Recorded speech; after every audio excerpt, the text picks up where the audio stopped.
Hey podcasters, Ryan Otto here. Before today's episode, I just want to let you all know that I've gone all in short letting on booking.com. Back in '05, the returns were good, but nothing like what we're achieving 14 years later. Because right now, every £1,000 of market rent I used to receive from a tenant is now returning £3,000 per month on the exact same rental property, which is a rental increase of 199%. My friends, if you leave a podcast review and tag me with it on any social platform, I'll send you a free copy of my rent arbitrage model, which is the unlock for you to do the same. And right now, guys, it's completely free. Hi everyone, Ryan Otto here. Welcome to episode 8 of Ask Ryan Otto. Now, this is your opportunity, guys, to ask me anything you want, and I will keep answering all of your questions, okay, guys? So make sure that you subscribe to this channel because there's bonus content, exclusive content if you're on YouTube right now, watching on YouTube. If you're listening on the podcast, make sure you subscribe on the podcast channel you're listening to this on, and you subscribe on YouTube to get instant access to that bonus content and that exclusive content, guys. And anybody else on social, if you're watching a clip of this or anywhere else online, make sure that you guys come back and subscribe to get exclusive bonus content. So, the next question I have from you guys is there enough demand for houses over apartments? Is there enough demand for houses over apartments? Now, that's a very, very good question. Now, this will help lots of you guys, which I know all have the same question. So I'm glad that you asked this question. Now,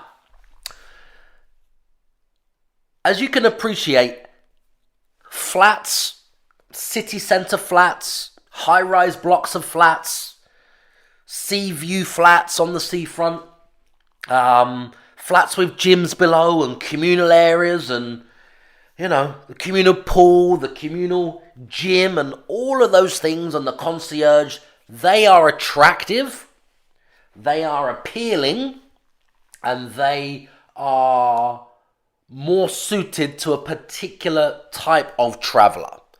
So apartments are great. I love apartments, but we actually earn more money from our houses. So even though apartments are fantastic, they're great for different things, we earn more money from our houses, guys. Now, an apartment in a city centre location, it does let better than a house, okay?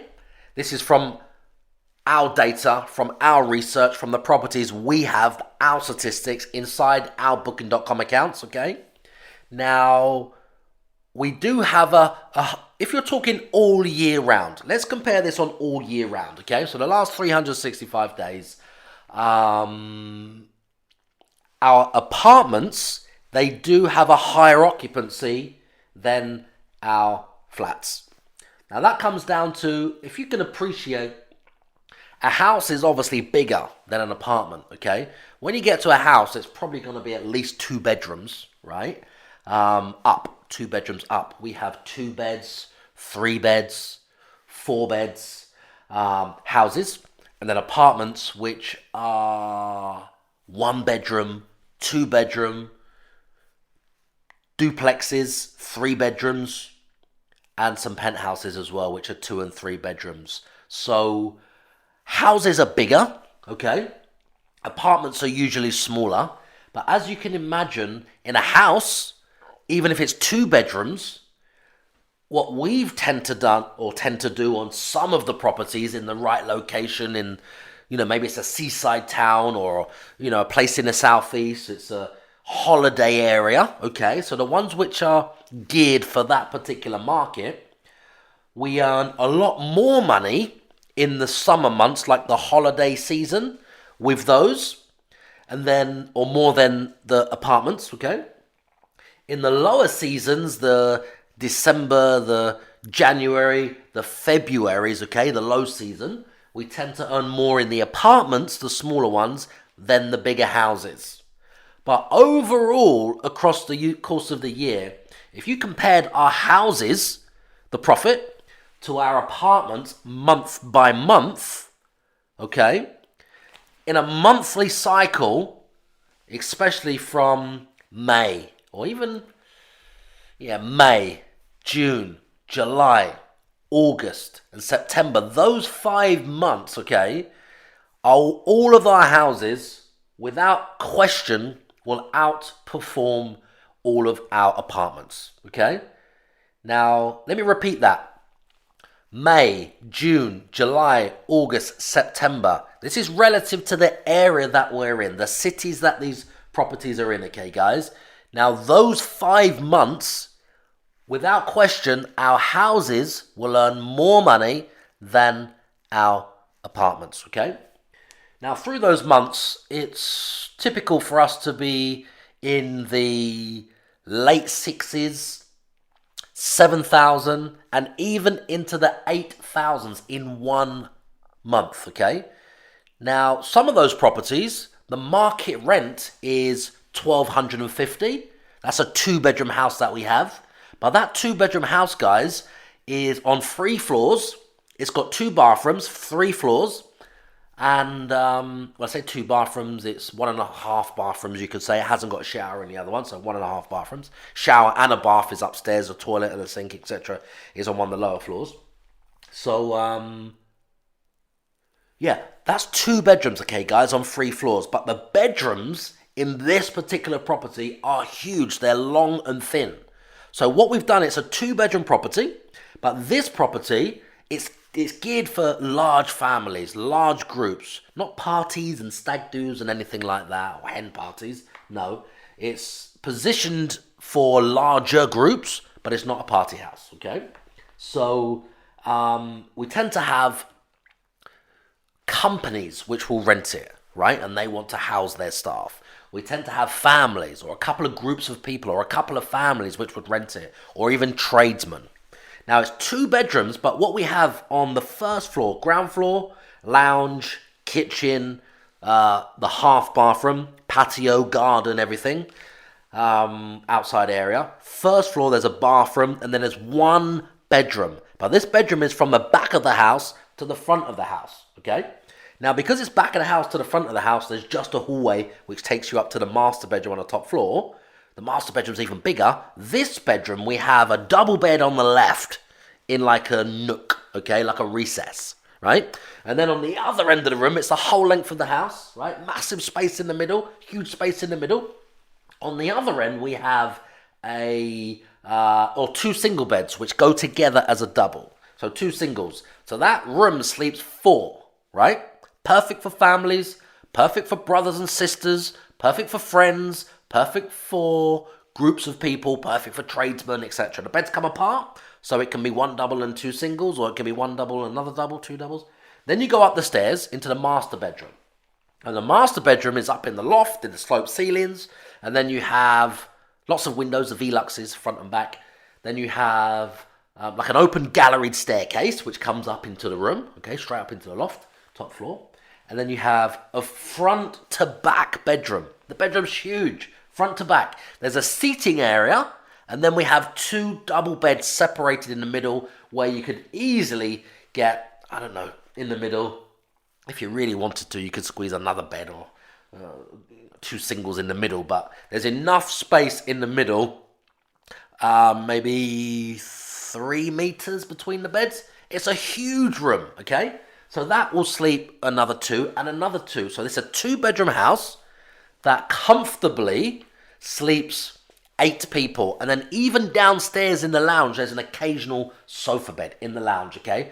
Now, this particular house, May, June, July, August, September, will be generating around 6,000, high 6s, all the way into the 8,000s, all right? 6,000 all the way into the 8,000s. So for those months, that property or all of our houses, that's one example I've given you, outperforms all of our apartments. I think one of our apartments we showed you on the case studies, and I think it got up to about 7,400. The market rent is 1,750, and that I think goes up to 7,400. It's in the booking.com stats we shared with you guys. I mean, you've seen it on the webinars, you've seen it on social, you've seen it on, oh, this is turning off. You've seen it on any of the content that we've put out. So have a look inside, you'll see that's apartment. And then obviously some of the houses are there as well. We shared some of the houses. So in the late 6s all the way up into the 8,000. So month on month for those 5 months, our houses outperform. Now when it comes to the lower seasons or out of season, okay, you'll find that the apartments tend to more or less stay around a figure that they fluctuate around. The houses, the demand can go through the summer season, the half terms, the school holidays, the summer months, you know, groups of travelers, people getting married, and a house, they want 2 or 3 days for the whole party and things like that, having their hair done and all the stuff like that. So the houses outperform in the summer months, okay? But when it comes to the lower seasons, the houses tend to drop off. The demand isn't as high. We just got a new one recently. It's a 4-bedroom townhouse, 3 balconies, roof garden on the right at the top, roof terrace, okay, right at the top. And I mean, January, we just got that in January, actually, as it happens, or got the deal in December. It started in January. And that particular property, I mean, January, it's just terrible. It's the first month, launched it. It's our worst month anyway across the whole portfolio, every single property. You know, the revenue goes down as low as just above the rent, okay? Just above the rent is like, you know, what we call it for January. January, it's just about breaks even with our expenses, okay? That's on most of the properties. That's just how it is across our portfolio, okay? Where our properties are, January is obviously the worst month. But obviously, over the course of the year, averaging that out, we're at 84% occupancy and obviously earning up to 201% above the rent on average across the whole year. So that property was very, very bad, the performance. But now, what are we in now? We are in March. Actually, it's the 28th of March. Tomorrow is Brexit Day, the 29th, okay? We've got lots of content dropping tomorrow as well for the Brexit Day.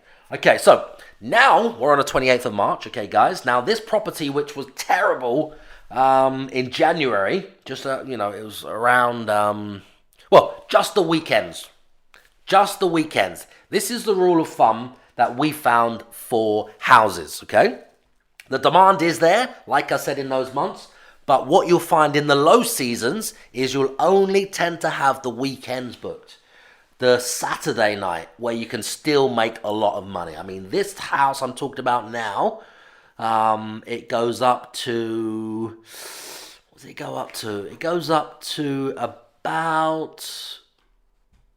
1,495, about £1,500 for one night on a Saturday night. About 1,500 for one night on a Saturday night. So 1,500 for one night, that goes up to that particular property. And what you tend to find is, obviously it comes down in the low season. That's peak summer season, high season I'm talking about. It's 4 bedrooms, it sleeps 10, 12, 11 people comfortably, that particular property. 3 balconies, okay? Townhouse, 3 floors, big, 3 bathrooms. Now, you'll find that you just have the weekends booked in the low season, like the January, the February, the March, and a few odd days will start to trickle in.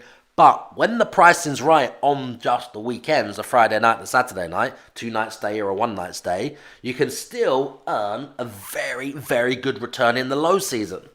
When you get to around the April, the May, the June, July, the August, September, just on the end, September, start of October, you'll tend to find the occupancy goes obviously up through the roof, okay? So when you even that out across the course of the year, houses, for us, more or less earn more or less the same. It's very, very, very similar to some of our best performing apartments. 2 bedrooms, 3-bed duplexes, penthouses. The houses are on par across the course of the year. But if you started it at the end of the summer in the low season, then you may find that it doesn't look very lucrative, or it doesn't look very rewarding, okay? Because you're going to wait to get the cycle comes around again as things start to rise from around about now, March, April start to pick up. That you'll actually see the profits just jumping every single month, up and up and up and up and up and up, all the way to September. And then they come down and down and down back again. January, February, March, and April start to pick up again.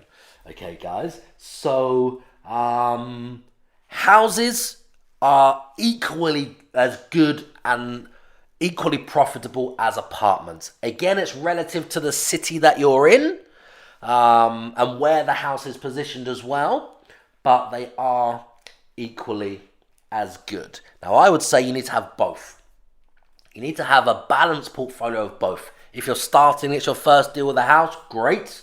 If you've already got some apartments, it will be very good to have a house because, again, I mean, you know, even if you just wanted to exhaust the summer months in the house and put the house back onto an AST in the winter months, 6 months, or just short let it month at a time, December, January, February, March, back on for the season, then you're, exhausting the most amount of profit you can. So from that particular deal, I mean, going back to the houses, even in the low season, okay, guys, in the low season, you'll tend to have longer lets on the houses. So you can have contractors, you can have tradespeople, you can have Monday to Friday lets, business people, Sunday to Friday. We have lots of those where we sort of twist the strategy a little bit slightly if they're not performing during those 3 months or so of the year, the low season, where we know it's only going to be the weekends, and obviously it could be empty for 5 days of the week. So we do something slightly different where you can advertise it for a week or a month at a time, 28 days.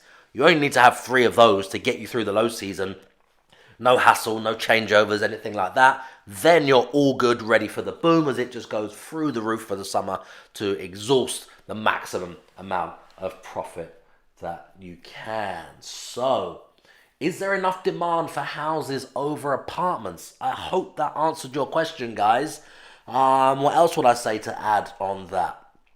Now, what you can do to qualify this at another level as well, okay, guys, on the city or area or location where you are, wherever you guys are, okay? Now, if you go onto booking.com, if you have a look in that area where you already have the house, if you're the owner, if you're an entrepreneur and you're about to enter into a deal in that area, obviously find out where the house is. Search on booking.com, have a look and tick the box for apartments and holiday homes. Then just holiday homes, then just apartments, and then compare the two. You'll get so much information, so much data by looking at what's already happened. It will show you the demand, or you can get a good gauge, an idea of the demand, okay? It will also help you with how many reviews they have, what people have said, how many bookings you can get lots of this data. How many bookings they've got, lots of this data from the listing, which is already there on booking.com in the public domain, guys. And you can also check when the property was first ever listed on that portal, on booking.com, okay? Then you can work out how many reviews they've got, to work out how many people might have stayed, etc., etc., etc. And you can see what the demand is before you go into a deal in that area if you're an entrepreneur.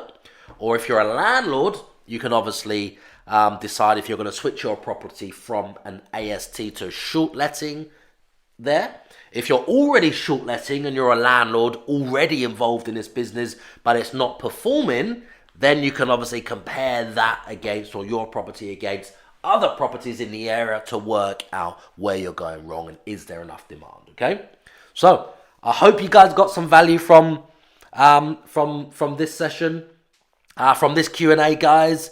It would really mean the world to me if you guys would leave a comment below this video. Let me know what you thought. Let me know your thoughts, guys, if you're watching this on the YouTube channel. If you're listening on the podcast, okay, guys, it would mean the world to me to to let me know what you thought about this episode, okay? So remember, guys, you just keep asking me questions and I will keep answering them for all of you guys, okay? Now, I hope you got some value from this episode. Just to remind you guys, you're only one perfect property deal away from everything that you want. Hey, podcasters, thanks for listening. Please go ahead and share the podcast with your friends. And if you're not already subscribed, make sure you subscribe so I can instantly deliver my best business tactics and entrepreneurial content to you the second it's released. Does that sound like a good deal?